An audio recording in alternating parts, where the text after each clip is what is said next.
California golden couple living the high life. They're always looking at each other with that love in their eyes. A brutal crime that left everyone baffled. This isn't the type of community that has a whole lot of violent crimes. Was it a setup or a conspiracy of greed? This is a great case for the National Enquirer. It's not a case for a courtroom. Only 2 people knew what happened, and one was dead and the other was accused of his killing. Where is the proof? Show me, please, because it's not true. A real-life film noir with a Hollywood ending to die for. Tonight on Power, Privilege, and Justice.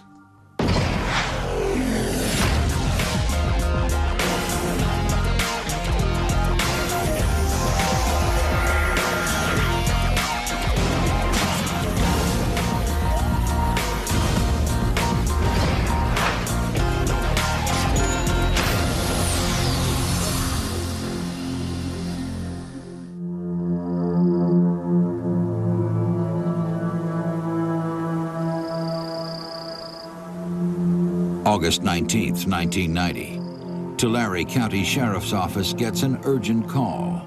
2 people have been shot in a bedroom at an upscale lodge in Camp Nelson, California, deep in the Sequoia National Forest. The name Rudy Manuel was given to me as a shooting victim. There was also another female identified as Bonnie Hood, who was reportedly deceased. Sheriff's investigators are immediately dispatched to the lodge. We made our way into the house. There was some emergency personnel still there. Local resident deputy was still there. And then detectives that I met with from our unit. In the bedroom, a bloody crime scene. Bonnie Hood has been pronounced dead. The other victim, Rudy Manuel, has been rushed to the hospital with a severe gunshot wound to the head. Bonnie Hood was still lying on the bed. She had apparently suffered gunshot wounds. Also additional blood on the side of the bed and to the floor area where the survivor ended up. Investigators learn Rudy Manuel is the lodge caretaker. Bonnie Hood, a wealthy woman from Newport Beach, is the owner of the historic and popular resort. Outside the lodge, detectives find their first clue. There was a shoe track which was located outside of Bonnie Hood's residence where the shooting took place. Investigators sweep the property for signs of a possible motive. We first looked at, was it a burglary gone bad? Was the burglar interrupted? Or was he already in the house when the folks came home? But the scene doesn't support that. Looking through the house carefully, looking at items that would typically be taken, were not taken. They were still there. So it appeared to us that someone came in to do a shooting and leave. The sleepy town of Camp Nelson suddenly had a real murder mystery developing. Detectives were sure they had something bigger on their hands than a simple robbery. Someone wanted Bonnie Hood dead. Detectives begin interviewing lodge employees and the local townspeople. We started getting various responses about an individual that had been up in town, in Camp Nelson area, somebody from outside the area. And the descriptions were all similar. Basic weight was the same, hair color was the same. They described him as a middle-aged man with reddish hair and a bandana. Right away, people remembered that there had been a stranger who had come up there the weekend before and then had come up again. And so there was a lot of curiosity about this stranger. Some of the folks had brought up discussion that they had with this individual, and some of the facts were, he mentioned that he was originally from Montana. However, recently in the Fontana, California area. Hours before the murder, the mystery man was seen drinking at the bar in the lodge. We do get strangers, and he wasn't obnoxious or anything like that, or out of line in any way. He was just drinking beer. He was by himself, and that's, it's just not that unusual. So I didn't think anything about it. Looking for fingerprint evidence, detectives collect beer bottles from the night before. There was a lot of bottles. However, we did collect them all. We sent them off to a Department of Justice lab. While Rudy Manuel clings to life at the hospital, investigators quickly learn that both victims had their share of enemies. Rudy, a member of the Tule River Indian tribe, has a history of trouble. His name was not new to me or to law enforcement. His name had come up numerous times in the past as being a suspect in thefts along the reservation, on the reservation, and outside the reservation. In the short time she'd owned the lodge, Bonnie Hood often butted heads with local business interests. I know she had a problem with the loggers logging the mountain. That was a big deal. She had files on everybody up there because she was being threatened. She wanted to make sure she had the information. And I think she alienated a lot of people because I didn't think it was any of her business. It didn't go down well, it didn't sit well with people. It was their livelihood. Detectives learned Bonnie's personal life also ruffled some feathers. In the subsequent hours to our arrival, there's just an outpouring of information as to the relationship they saw between Bonnie and Rudy. For 3 years, Bonnie Hood split her time between the lodge and her main residence in the posh seaside enclave of Newport Beach. She spent weekends on the coast with her husband and kids, then climbed back into her Mercedes for the 5-hour drive to Camp Nelson. Back home, friends saw her as a devoted wife and mother. But up north, rumors were rampant. I could sense that some of the folks were taken back a little bit by her closeness or her relationship that she had established with Rudy Manuel, given his reputation. There was some bad feelings between the local townspeople and the people from the reservation, so that built up the finger-pointing and the whispering and the gossiping. With so many enemies, but no clear motive, investigators are stumped.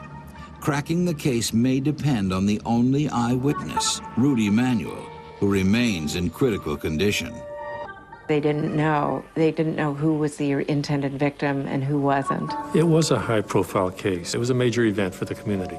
You know, this isn't the type of community that has a whole lot of, violent crimes. It was a whodunit. A targeted hit in the middle of all that nature and serenity. How ironic. Before it was solved, this story would have more twists and turns than the snaky mountain road to Camp Nelson. News of Bonnie Hood's murder sends shockwaves through the mountain community of Camp Nelson. Back home in Newport Beach, her family is devastated. We had a phone call that morning. Minutes later, my dad came in. I'd never seen him cry before. He was just sobbing, like didn't even know what to do. I had a nightmare that she had been shot, that she was dead. And I remember waking up from that nightmare to hear my dad crying, to hear my sister crying. Everyone wonders who could bring terror to the small, tranquil town, and why. There were a number of theories. It might have been a drug deal. It could have been a robbery. There are all these other sort of normal, usual scenarios that would explain what happened in that bedroom. First 24 hours, we didn't know what happened. That's the first time in 35 years I've ever locked the house. I felt like this place that we had seen as an oasis was violated. Suddenly there was this huge gash in the middle of it, and nobody knew what to make of it. Nobody knew what the story was, and of course, everybody had a theory. Then, detectives get a huge break. Rudy Manuel makes a miraculous recovery. Despite having a bullet lodged in his brain, he remembers everything about the attack and tells detectives he and Bonnie had closed the lodge at around 3 a.m.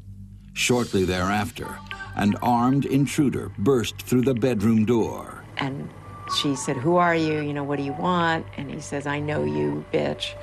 And Rudy came after him, and he shot Rudy first, and Rudy was shot right in the middle of his forehead. The gunman then shot Bonnie once through the temple and disappeared. I can't imagine what people back in Newport Beach were thinking when they heard that Bonnie was found in her bedroom with the handyman. It was a shocking finale for the Golden Girl from Orange County. When she walked into a room, she would just light it up. I remember at my mom's funeral, the man who spoke said, "Describing Bonnie Hood is like describing a rainbow to a blind person." According to family and friends, beautiful Bonnie was always the center of attention. In college at San Jose State, her magnetic personality attracted a fellow freshman named James Newman Hood. The son of a top executive at General Electric, the young Hood was as ambitious in life as he was with women. But Bonnie was different. When Alpha Tau Omega's star swimmer hooked up with Delta Gamma's pretty young pledge sister, sparks flew. They were clearly in love, and they had a relationship that was obvious to anybody that knew them that was going to continue on. After college, the couple got off to an adventurous start.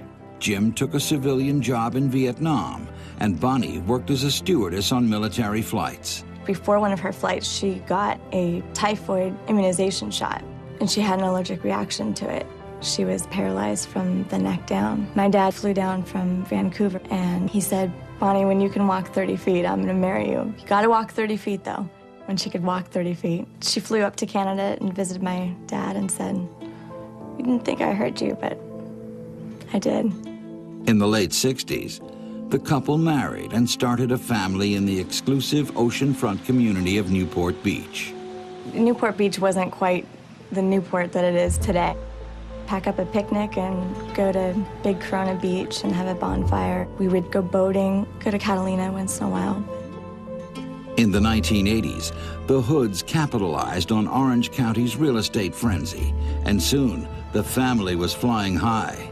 Bonnie was an instant success in marketing, while Jim developed commercial complexes that quickly made him a millionaire. He's a tremendous salesman. He has a tremendous personality, and so there was no reason for him not to succeed. She was always a go-getter, and she was just like Jim. I think that's what made them such a great couple, is that they had tremendous synergism together. Things were taking off. There was an easy air of affluence in the air, and I think there was a sense of camaraderie and a sense of being almost in a gilded age. The weather's beautiful, the boats, the bay, the hills, the large houses. It's an intoxicating existence. But eventually, Bonnie grew tired of the Tony Newport Beach lifestyle. Down in Newport, she wasn't happy. The people were a little bit fake, and they were into their PTAs and into their house tours, and my mom didn't want any part of that. She wanted, the peace and quiet of Camp Nelson. The mountains always held a special place in Bonnie's heart. When she was a child, her father would take the family on summer vacations to Camp Nelson. My mom grew up camping there, and she decided to share that joy with us by taking us camping there as kids. When Bonnie learned the lodge had come up for sale, she jumped at the chance for a new career and a new lifestyle. Kind of started out as a joke, like, yeah, we'll buy Camp Nelson. And then my parents talked, and it turned out to be something that was possible for them, so they made it happen. In 1987, Bonnie and Jim became the new owners of the Camp Nelson Lodge, an historical stone and timber resort featuring a 10-room hotel, a bar, and restaurant, surrounded by 40 acres of lush horse pasture and spectacular scenery. Bonnie had big plans for the rustic resort. She spent a lot of money, and she fixed the rooms up, and she spent a lot of money fixing the lodge up. I guess the main thing would be that she brought it back to life, and she's the one that put Camp Nelson back on the map. My mom had always had this dream of having a ranch, and my dad always wanted to help her fulfill that dream. A place where she could have her horses and really have the open space, and the lodge was the key to that. It was definitely a family effort. We got a tractor. My mom literally drove this refrigerator truck around. My dad had helped repair the roof. We all kind of helped out. Rather than relocate the family, the Hoods decided to try something new, a commuter marriage. On weekends, she'd shuttle back and forth from the resort to Newport Beach. During the week, she'd help the children with homework by phone and fax. It wasn't just my mom's up in Camp Nelson now and leaving the kids and the husband at home. It's just not how it was. A weekend that we weren't up there, she would come down. It was always just very normal. While Bonnie was living out her childhood dream, Jim was taking exotic vacations, trekking through the Amazon and running with the bulls at Pamplona. There were whispers that the marriage was in trouble. We'd already learned about the relationships between Bonnie and her husband, Jim. That was very strained. They spent a lot of money on the lodge. I recall Jim having financial difficulties with some commercial investments that he had. The real estate business in Southern California got a little bit rocky, and it wasn't a rising tide lifting all boats. Investigators speculate that with Jim's business taking a hit, Bonnie's pet project became a source of tension. Camp Nelson was becoming a money pit. They paid $750,000 for it, and the restoration was costing, I think, more than they had imagined. Everything was hemorrhaging money, and there wasn't anything to pay it back with. It seemed the Hood's gilded age had come to an end, and so apparently had their undying devotion. I think the longer she was up there, the less she felt she had in common with him. And the more adamant she was about what she was doing, and the more he was separated from her, the more he wanted to be doing his own thing. And I think the cracks that might have been there hidden started to become fissures in their relationship. There was talk of divorce. He was upset with her squandering money on the lodge. And then the relationship she had developed with Rudy. So now we're looking at what is really going on here. Who has a motive to do this? Digging deeper, they discover Bonnie's insurance totals a cool $3 million. If she dies of what's perceived as a murder committed by somebody else, he's not going to lose half of his holdings because of a divorce. You know, he's going to be the beneficiary of the life insurance, so his problems are all solved. His problem is gone and the money's coming in. Financial trouble, a rocky marriage, insurance policies worth millions. You better believe the cops are going straight to the husband. But connecting the dots in this murder mystery would be tougher than anyone ever expected. Weeks after Bonnie Hood's murder, both Jim Hood and his dead wife become the targets of a media feeding frenzy. It's so easy for them to speculate after she's gone. The newspapers had slowly taken the word allegedly out of their paragraphs. Suddenly it just became fact. They say talk of an affair and financial trouble is totally unfounded. The locals have it. They had it wrong about my mom and about my mom's and Rudy's friendship. And that's all it was a friendship. My dad, before my mom died, had just bought me a car with cash, and he never had any type of financial issues, so why would he need insurance money? The man sold $1 million properties on a regular basis and had several of his own in assets. To me, it was ridiculous. Family and friends claim Bonnie's troubles weren't at home, but up at Camp Nelson. Weeks before her murder, tension with locals had escalated. She told me that she had been threatened, and her windshield had been broken, and that people were basically threatening her life, and that she had taken her horse into the mountains and found a drug field owned and operated by the people up there. And she had a lot of information on a lot of things in Camp Nelson in a filing cabinet there that disappeared. No one knows where it went. Meanwhile, investigators are getting closer to finding the person who entered Bonnie's bedroom that night.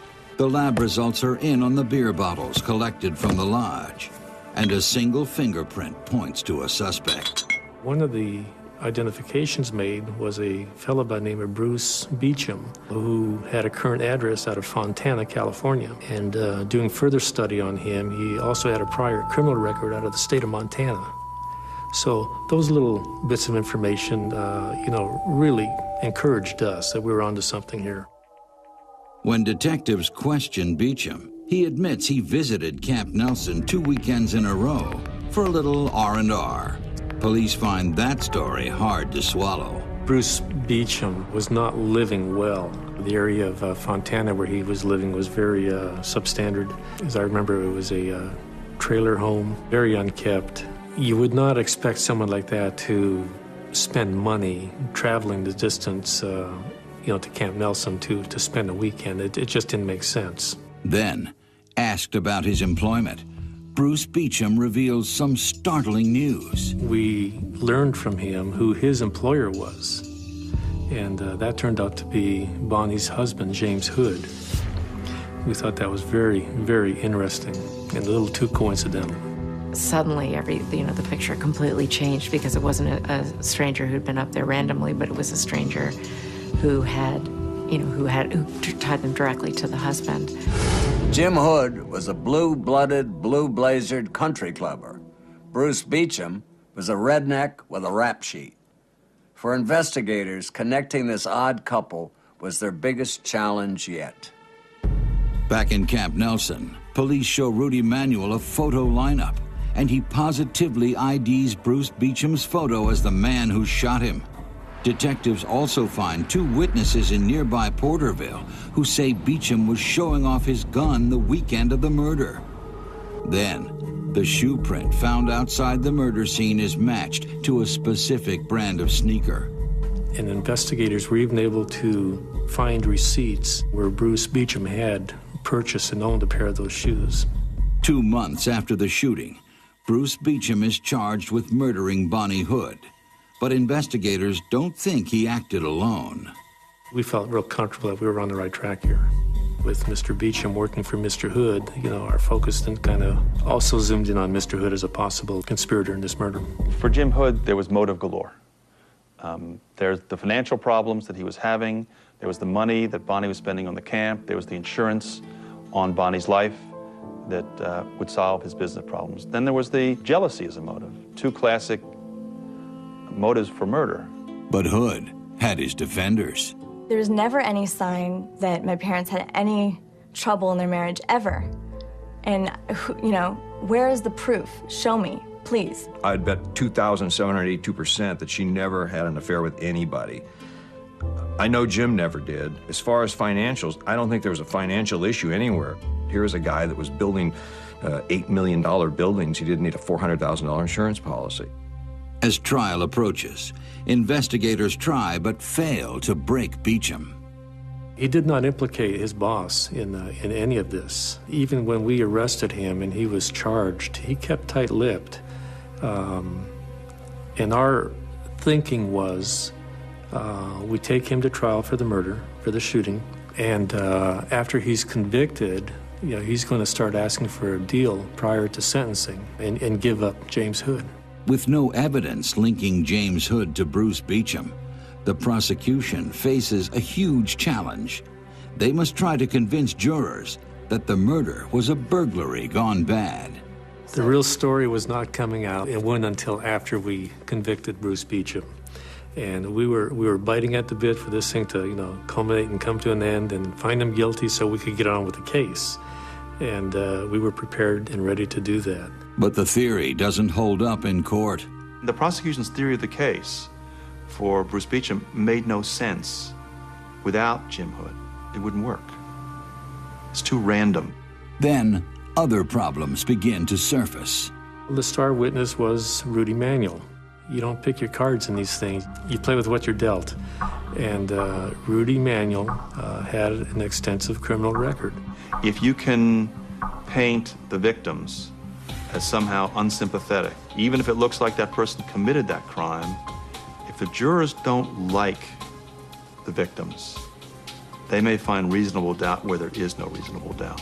When the jury returns, they find Bruce Beauchamp not guilty. As he walks from the courtroom, a free man, investigators realize the true story of what happened that night might never come out. Once Beauchamp was acquitted, I think there was almost no chance that the cops could get Jim Hood.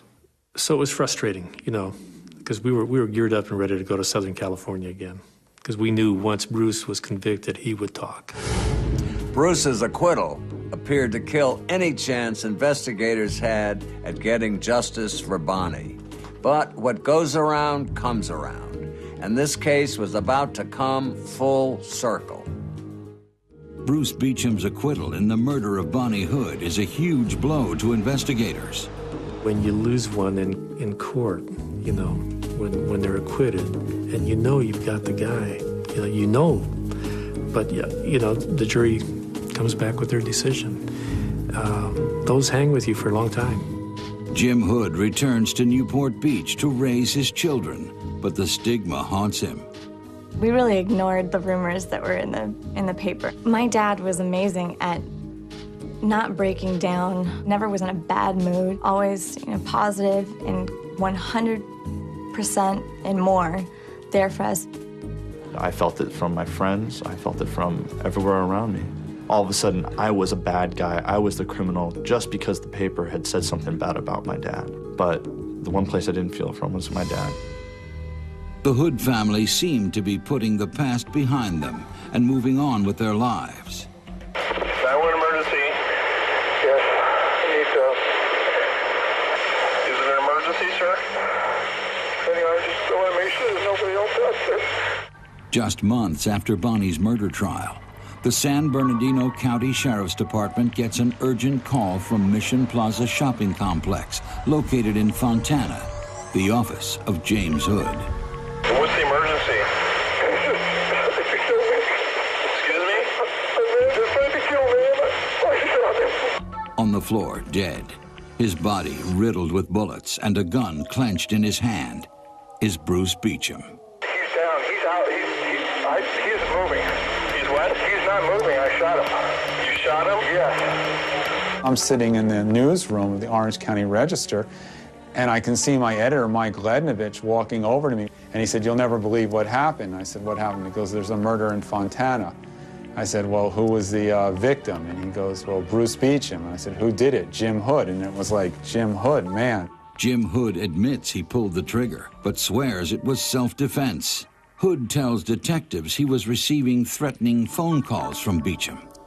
And he had told me on a number of occasions he was concerned for his life. Hood says the two agreed to meet to work out their differences. Just in case, Hood says he kept a gun in his desk for protection. He only started firing when Beauchamp reached for a gun first. The guy accused of murdering your wife lies dead on your office floor. No matter how you spin it, it just doesn't look good. But Beauchamp's body, as investigators are about to find out, wasn't the only thing full of holes. If Beauchamp came in with the intention of killing or somehow intimidating Jim Hood, how did he let himself get shot 7 times? He's the thug. There was a number of things that didn't match up. There was 2 pools of blood and a smear in between, which meant that the body had been moved. This guy who was just riddled with mortal wounds had a gun in his hand. You know, had fallen down, still had a gun in his hand, and that didn't make any sense at all. 2 days later, James Hood is arrested and charged with murder. Everyone familiar with Bonnie's case is stunned. I remember thinking to myself, here we go. Here's a conclusion of our case. It was like 2 different stories. One was, here was this crazy man who was acquitted of killing Jim Hood's wife, and now he was going after Jim Hood. And the second narrative was that Jim had hired him to kill his wife. He had gotten away with murder, couldn't be tried again because of double jeopardy, and now was extorting, blackmailing Jim for all he could. It was extremely frustrating to have the media coverage talk about my dad the way that they did. The way that they painted my dad was he's this rich, white Newport Beach developer who comes up with this shrewd plan to, you know, for conspiracy to murder. And it's just the most absurd thing. But investigators think otherwise. A friend who drove Beauchamp to Hood's office that day tells detectives Bruce removed a hunting knife from his pocket before he left the car because he didn't want to appear threatening in case Hood called police. He definitely knew it was not going to be a nice little chit-chat, but I do not think under a million years he thought he was going to get shot. Then, investigators get the hard evidence they need to close the book on Hood. CSIs can't find any blood spatter on the gun in Beauchamp's hand. The gun had to have been placed there after the shooting, and whoever did it made a terrible blunder. Bruce was a construction person, hammered with his left hand, you know, shot heroin with his left hand, fired a pistol with his left hand, and the gun was in his right hand. Bruce was left-handed, and the gun was in his right hand. So, big mistake. The defense contends Bruce Beauchamp came inside that office and threatened James Hood with a gun. But the prosecution contends Bruce Beauchamp was unarmed, that he was gunned down by James Hood in cold blood in order to silence his knowledge of what really happened to Bonnie Jean Hood. In October of 1992, the Bruce Beauchamp murder trial begins. The San Bernardino County Courthouse is worlds away from the easy lifestyle of Newport Beach, and Jim Hood is far from your typical defendant. Jim was cool, tall, blonde, blue-eyed, kind of preppy looking, charming. I pulled a Saturday shift in the Orange County edition of the Los Angeles Times. So I go to do, Hard Rock Cafe opening story on a Saturday afternoon. Out from the crowd, there's Jim Hood with 2 or 3 friends just chatting and having a good time. If I was on trial for murder, I don't know that I'd be at a Hard Rock Cafe opening on that Saturday. Still, the courtroom is filled with supporters. The media had turned him into this monster that there never was, and before asking us who he was, they just jumped to the verdict of, well, if the paper says so, it's the truth. He tried to put on a demeanor that was one of confidence, but he was petrified. And the thought of going to jail for life, not a very good thought. Hundreds of miles from the pristine pine forests of Camp Nelson, Jim Hood faced the music. Reporters and cameras lined the walls of the San Bernardino County Courthouse, waiting for the big man to speak. The rest of the story was bound to come out. What people wondered about, what people suspected about the murder of Bonnie Hood might, as a consequence of this trial, come out. And we might finally find out what happened. In opening statements, prosecutor David Whitney lays out Jim's financial troubles. Mr. Hood had his fingers in so many pies that even though he claimed in many instances to be a multimillionaire, in fact, he was in a precarious financial position. And it is our belief that one of the reasons that ultimately he hired Bruce Beauchamp to kill Bonnie was that he was having a serious problem financially and could benefit from insurance policies on her life. The state believes that after the acquittal in Bonnie's case, Bruce found his golden goose. Beauchamp starts calling Hood, and in one instance threatens, if you don't start dealing with me properly, I'm going to sink you. Knowing he could not be tried again for that murder, he tried to get more money out of Jim. And I suspect Jim probably was giving him some money and then just finally realized he had to put an end to this. What he meant was he was going to expose Jim Hood for his complicity in the murder. The defense sticks to their theory of self-defense. He had no reason to kill Bonnie Hood. Let the evidence tell you, let the witnesses show you that all he has here is gossip, rumor, suspicion. Hood's lawyer argues that the 911 call proves he's not a cold-blooded killer, but a man who feared for his life. What's the emergency? They killed me. Excuse me? They tried to kill me and I shot him. Who just tried to kill you? Bruce Beauchamp, the guy who's been trying to kill me. Bruce Beauchamp was a badass. He looked like he was not someone you would want to have angry at you. He looked dangerous. Okay, do you want us to send a deputy out to you? Yes, I'm just watching the front door right now to make sure there's nobody else there to come and get me. I locked all the doors. Are you at Mission Plaza? Yes, I am. For the first time in California history, each side uses animations to illustrate their theory. The state contends Bruce Beauchamp wasn't just shot and killed. He was mowed down with 7 bullets from Hood's 9mm pistol. Then, the state calls a series of witnesses to dispute Jim's claim of self-defense. Have you ever seen a gun in the hand of a victim on the ground holding a gun in any fashion? No, I have not. Is that one of the things that caused you to be suspicious in this case? That is true. Specifically, have you ever seen a victim with a gun in that fashion in his hand at a homicide scene? No. It was a concrete floor, and somebody is dead weight, they're not going to keep holding on to their gun. Experts testify that blood spatter on the floor around Beauchamp's hand proves the gun wasn't there when he was shot. I would have expected blood to have been, or some blood to have been on the gun or the hand, because there were blood stains all around it, and there was no blood stains on the gun. The gun had to come there at a later time.